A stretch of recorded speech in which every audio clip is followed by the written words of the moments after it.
नमस्कार सभी को।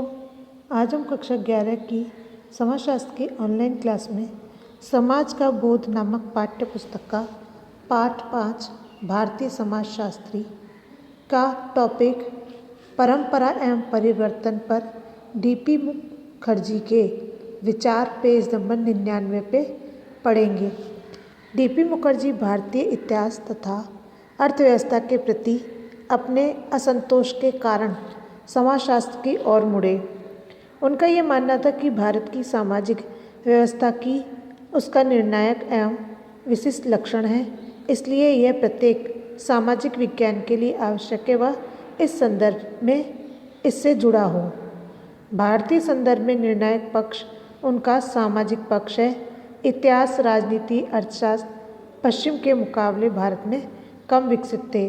अब इसमें बताया जा रहा है कि जो डीपी मुखर्जी थे वो इतिहास और परंपरा के प्रति अपने असंतोष के कारण समाजशास्त्र की ओर जुड़े थे और उनका मानना था कि वह सामाजिक व्यवस्था ही उनका निर्णायक और विशिष्ट लक्षण है या विशिष्ट लक्षण हो सकता है, इसलिए प्रत्येक सामाजिक विज्ञान के लिए आवश्यक है वह इस संदर्भ में इससे जुड़ा हो और भारतीय संदर्भ में निर्णायक पक्ष इसका सामाजिक पक्ष है। उसका सामाजिक आयाम अधिकाधिक विकसित था। डीपी लिखते हैं, मेरा मानना है कि भारत में सामाजिकता का बाहुल्य है। ये कहना है डीपी मुखर्जी का कि मेरा मानना है कि भारत में सामाजिकता का बाहुल्य है। इसके अलावा सब कुछ बहुत कम है। वास्तव में सामाजिकता की अधिकता भारत की विशेषता ही है। भारत का इतिहास, इसका अर्थशास्त्र, जहाँ तक इसका दर्शन सामाजिक समूह के इर्द गिर्द घूमता है, यानी कि आसपास नज़र आता है, आसपास हम देखते हैं। ज़्यादा से ज़्यादा ये भी कह सकते हैं कि यह समाजीकृत व्यक्तियों के इर्द गिर्द है, यानी उनके आसपास है। ऐसा मैं महसूस करता हूँ, ऐसा मुखर्जी कहते हैं कि मैं महसूस करता हूँ भारत में समाज की केंद्रीय स्थिति को देखते हुए भारतीय समाजशास्त्री का ये प्रथम कर्तव्य है, प्रथम कार्य है। उन्होंने लिखा है कि भारत में समाज की जो केंद्रीय स्थिति है उसको देखते हुए भारतीय समाजशास्त्री का पहला कर्तव्य या पहला कार्य यह था कि वह सामाजिक परंपराओं के बारे में पढ़ें या विचार करें। सामाजिक परंपराओं को पढ़ें, विचार करें या जानें। डीपी के लिए परंपरा का अध्ययन केवल भूतकाल तक ही सीमित नहीं था। अब डीपी मुखर्जी के लिए जो परंपराएं क्या है, इसका अध्ययन केवल भूतकाल तक ही नहीं था, बल्कि वह परिवर्तन की संवेदनशीलता से भी जुड़ा था कि परिवर्तन किस प्रकार से होता है या क्या है, उनकी संवेदनशीलता से भी वह जुड़े हुए थे। अतः परंपरा एक जीवंत परंपरा थी जिसने अपने आप को भूतकाल से जोड़ने के साथ ही साथ वर्तमान के अनुरूप ही डाला था। इस प्रकार समय के साथ अपने आप को विकसित कर रही थी। जैसा कि उन्होंने लिखा, सिर्फ भारतीय समाजशास्त्री के लिए एक समाजशास्त्री होना ही काफ़ी नहीं है। अब यह बताया कि अगर भारतीय समाजशास्त्री है तो इसके लिए भारत का समाजशास्त्री होना ही काफ़ी नहीं होता है, बल्कि उसकी प्रथम आवश्यकता एक भारतीय होना भी है, क्योंकि वह लोक रीतियों, प्रथाओं, परंपराओं, रूढ़ियों आदि से जुड़कर अपनी सामाजिक व्यवस्था के अंदर तथा उसके भाग क्या हैं को समझ पाएगा। इस विचार को ध्यान में रखते हुए उनका मानना था कि समाजशास्त्रियों को भाषा को सीखना तथा भाषा की उच्चता, निम्नता और संस्कृति की पहचान हो। न केवल संस्कृत, फारसी अथवा अरबी भाषाएं, बल्कि स्थानीय बोलियों की भी जानकारी है। अब उसका ऐसा मानना था कि जो समाजशास्त्री हैं उन समाजशास्त्रियों को भाषाओं को सीखना और उसमें जो उच्चता निम्नता है, ये संस्कृत की पहचान है। केवल संस्कृत, फारसी, अरबी भाषाओं में नहीं, बल्कि स्थानीय सभी बोलियों में भी इसकी जानकारी हो। अर्थात तात्पर्य यह है कि उन्हें सभी भाषाओं का ज्ञान होना चाहिए। डीपी मुखर्जी ने यह तर्क दिया कि भारतीय संस्कृति तथा समाज पाश्चात्य अर्थ में व्यक्तिवादी नहीं है। एक औसत भारतीय की आकांक्षाओं का रूप कम या अधिक उसके सामाजिक सांस्कृतिक वर्ग द्वारा तय किया जाता है और वह शायद ही उसके विचलित होता है। अतः भारतीय सामाजिक व्यवस्था की दिशा मुख्यतः समूह, संप्रदाय तथा जाति के क्रियाकलापों पर निर्धारित होती है। अब बताया जा रहा है कि जो सामाजिक व्यवस्था थी उसकी जो मुख्य समूह समुदाय या जाति के जो क्रियाकलाप के द्वारा ही निर्धारित होते थे, ना कि स्वैच्छिक होते थे। व्यक्तिगत कार्यों के द्वारा हालांकि स्वैच्छिकता ने शहरी मध्यम वर्ग को प्रभावित करना शुरू कर दिया था, लेकिन इसके आने से भारतीय समाज को अध्ययन के लिए एक रोचक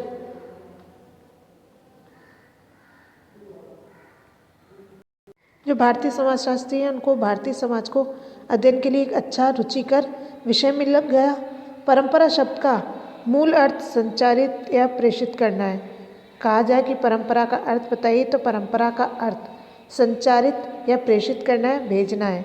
डीपी ने इस ओर ध्यान आकर्षित किया है, यानी डीपी मुखर्जी ने इस ओर ध्यान केंद्रित किया है कि इसका समतुल्य संस्कृत शब्द है, यानी कि इसकी तुलना, इसके समान तुलना वाला शब्द संस्कृत शब्द परंपरा है, जो उत्तराधिकार अथवा आतिथ्य है, जिसका मूल आधार वही है जो इतिहास का है। अतः परंपरा की मजबूत जड़ें भूतकाल में होती हैं और उन्हें कहानियों तथा मिथकों द्वारा कहकर और सुनकर के जीवित रखा जाता है। अब यहाँ पर बताया जा रहा है कि जो परंपरा है उनको भूतकाल में भी होती थी और इन्हें कहानियों या मिथकों के द्वारा सुन करके हम जीवित रखते हैं, यानी कि पहले हम क्या करते थे, किस तरीके से करते थे, या परंपराएं क्या थी, इन बातों को हम कहानियों के माध्यम से सुनते हैं, समझते हैं, या फिर किसी बुराई मिथक के द्वारा हम उसको सुन करके जीवित रखा जाता है। हालांकि परिवर्तन भी भूतकाल से उसके संबंध को नहीं तोड़ पाया, बल्कि ये अनुकूलन की प्रक्रिया को इंगित करता है। प्रत्येक समाज में परिवर्तन के आंतरिक तथा बाह्य स्रोत हमेशा मौजूद रहते हैं। पाश्चात्य समाज में आंतरिक परिवर्तन का अत्यधिक सामान्य स्रोत अर्थव्यवस्था है, परंतु ये भारत में उतना प्रभावशाली नहीं है जैसा कि डीपी मुखर्जी मानते थे। कहते थे भारतीय संदर्भ में वर्ग संघर्ष जाति परंपराओं से प्रभावित होता है और उसे अपने में सम्मिलित कर लेता है।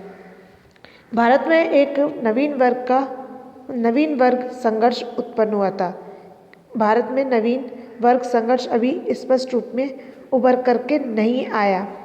इस समझ के आधार पर उन्होंने निष्कर्ष निकाला कि गत्यात्मक भारतीय समाजशास्त्र का सर्वप्रथम कार्य परिवर्तन के और आंतरिक गैर आर्थिक कारणों को देखना है। अब यहाँ पर बताया गया कि जो भारत में नवीन वर्ग संघर्ष अभी स्पष्ट रूप से उभर करके नहीं आया, और समझ के आधार पर उन्होंने ये निष्कर्ष निकाला, ये निर्णय लिया कि जो गत्यात्मक भारतीय समाजशास्त्र का सर्वप्रथम कार्य परिवर्तन जो है वो आंतरिक और गैर आर्थिक कारणों को देखना होगा।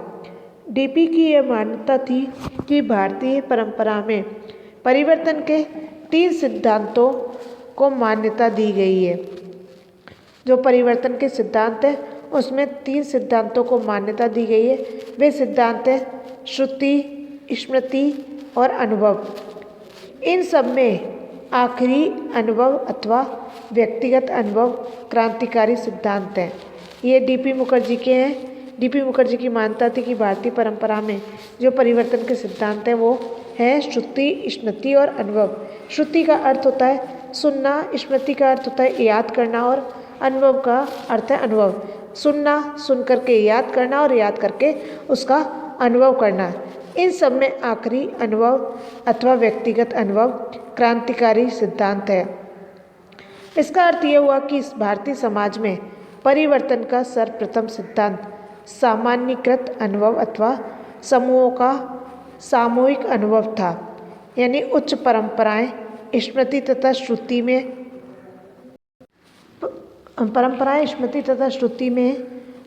श्रुति में केंद्रित थी, परंतु समय समय पर उन्हें समूहों तथा संप्रदायों के सामूहिक अनुभवों के द्वारा चुनौती दी जाती रही, यानी कि उनके लिए एक चुनाव यानी भयंकर स्थिति समय था, चुनाव का समय था। उदाहरणतः भक्ति आंदोलन। डीपी मुखर्जी ने बल देकर कहा कि यह केवल हिंदुओं के लिए ही सही नहीं है बल्कि भारत की इस्लामिक संस्कृति के लिए भी सही है। भारतीय इस्लाम में सूफियों ने पवित्र ग्रंथों की अपेक्षा प्रेम तथा अनुभव पर अधिक बल दिया, जिसने परिवर्तन लाने में महत्वपूर्ण भूमिका निभाई है। अतः डीपी के लिए भारतीय संदर्भ में बुद्धि, विचार परिवर्तन के लिए प्रभावशाली शक्ति नहीं है, बल्कि ऐतिहासिक रूप से अनुभव और प्रेम परिवर्तन के उत्कृष्ट कारक हैं। भारतीय संदर्भ में संघर्ष तथा विद्रोह सामूहिक अनुभवों के आधार पर कार्य करते हैं, परंतु परंपरा का लचीलापन इसका ध्यान रखता है कि संघर्ष का दबाव परंपराओं को बिना तोड़े उनमें परिवर्तन लाए। अतः हम देखते हैं कि किस प्रकार प्रभावी रूढ़िवाद को लोकप्रिय विद्रोह द्वारा चुनौती दी जाती है, जो आगे चलकर रूढ़िवाद को परिवर्तित करने में सफल तो हो जाती है, परंतु ये परिवर्तन आखिरकार परंपरा के अवशोषित कर लिए जाते हैं। ये चक्र लगातार अपने आप को दोहराता रहता है। परिवर्तन की ये प्रक्रिया जहाँ संघर्ष परंपरा की सीमाओं में रहता है, ठेठ यानी बिल्कुल, ठेठ का अर्थ होता है बिल्कुल जातिगत समाज का लक्षण है, जहाँ वर्गों के बनने तथा वर्ग चेतना को अवरोधित कर दिया गया है। डीपी के परंपरा और परिवर्तन संबंधी विचारों ने पाश्चात्य देशों के बिना सोचे समझे बौद्धिक परंपराओं को ग्रहण करने के कारण विकास योजनाओं जैसे संदर्भों की आलोचना की। परंपरा को ना तो पूजना चाहिए और ना ही इसको अनदेखा करना चाहिए। ठीक उसी प्रकार से जैसे आधुनिकता आवश्यक तो है, लेकिन आधुनिकीकरण के लिए नहीं।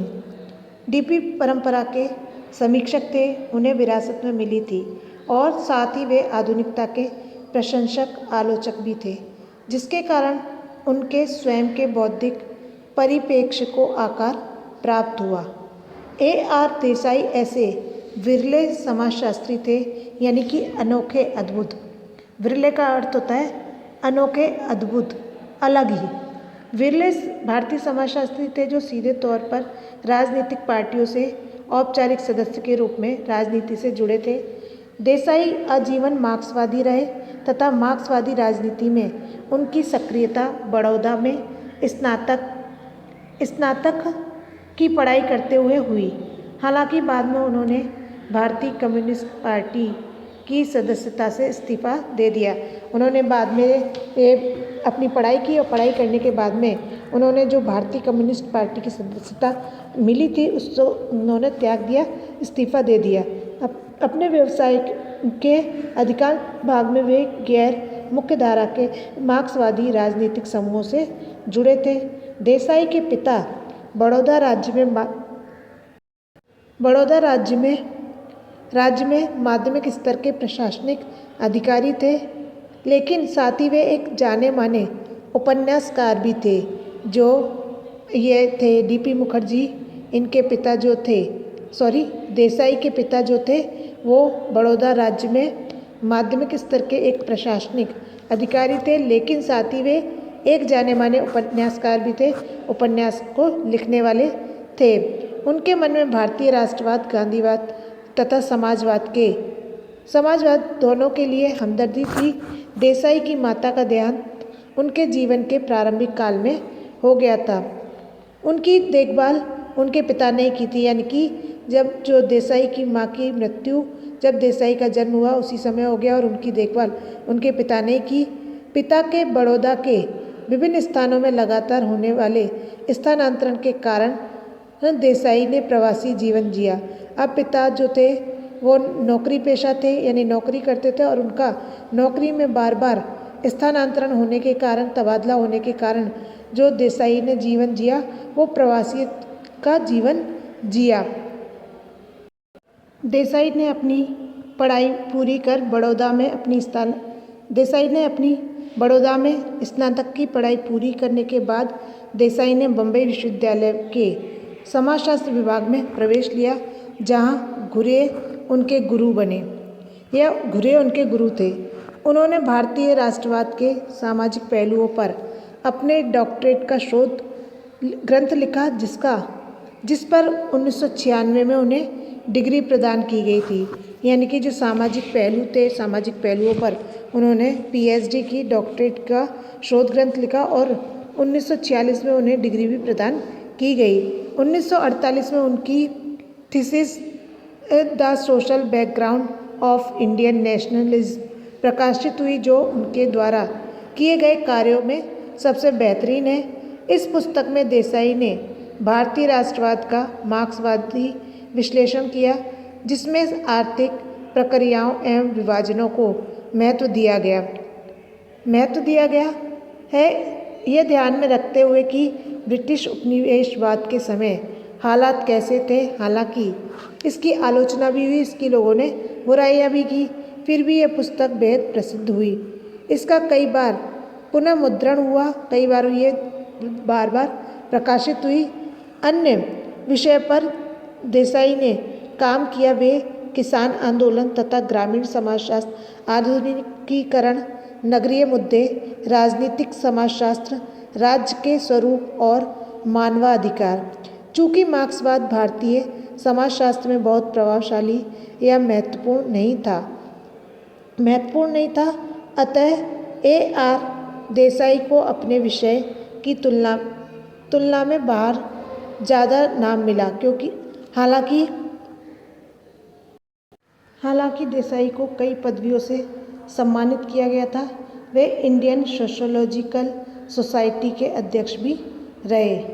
भारतीय समाजशास्त्र में देसाई एक अत्यंत प्रभावी व्यक्तित्व के व्यक्ति रहे हैं। धन्यवाद।